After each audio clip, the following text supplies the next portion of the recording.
скажу чесно, що я людина з пострадянської території. І для мене слово «родина» має оцей російський, агресивний, маніпулятивний. Ну, они сражались за родину, вот это вот Наші всё, діди да? воювали, Наши деды да? воевали. Знаєш, Мгм. ну такое. Сумнівна штучка.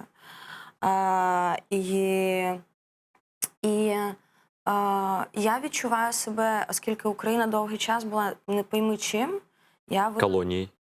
ну, от так да. И ментальной колонией, и исторической І зараз ми колонией. боремося за те, щоб вийти з ментальної колонії, хоча дуже багатьом, як виявляється, це подобається, нікому це не треба. А я ще свого часу просто жила в Італії деякий час, коли була маленькою.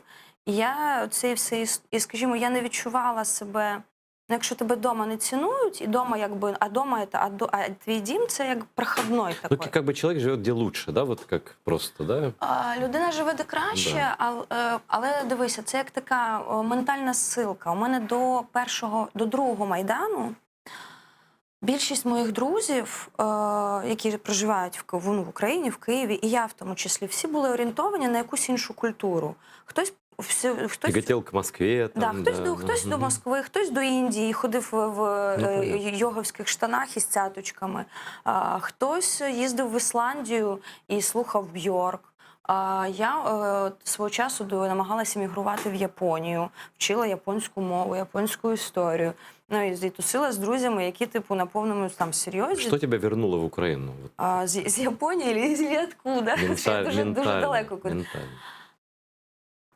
Мені дуже сподобалося певний творче, мистецьке.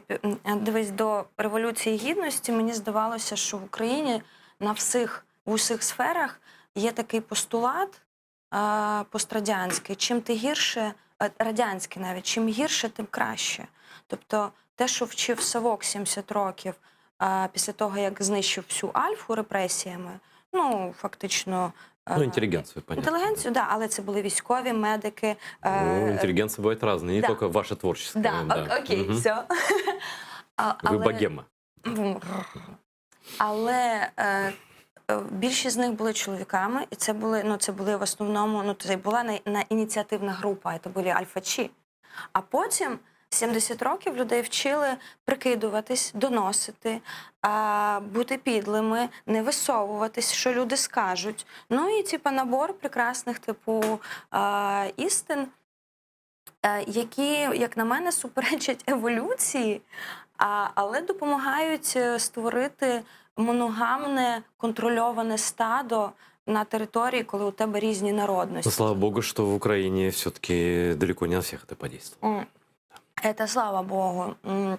Але все одно велика частина цього залишилася. І до Революції Гідності, куди не плюнь, мені здавалося всюди, що чим ти гірше, тим ти краще. Це безнадьога, да? Було, да. А потім з'явився такий, мало-помалу, почали цінуватися здобутки.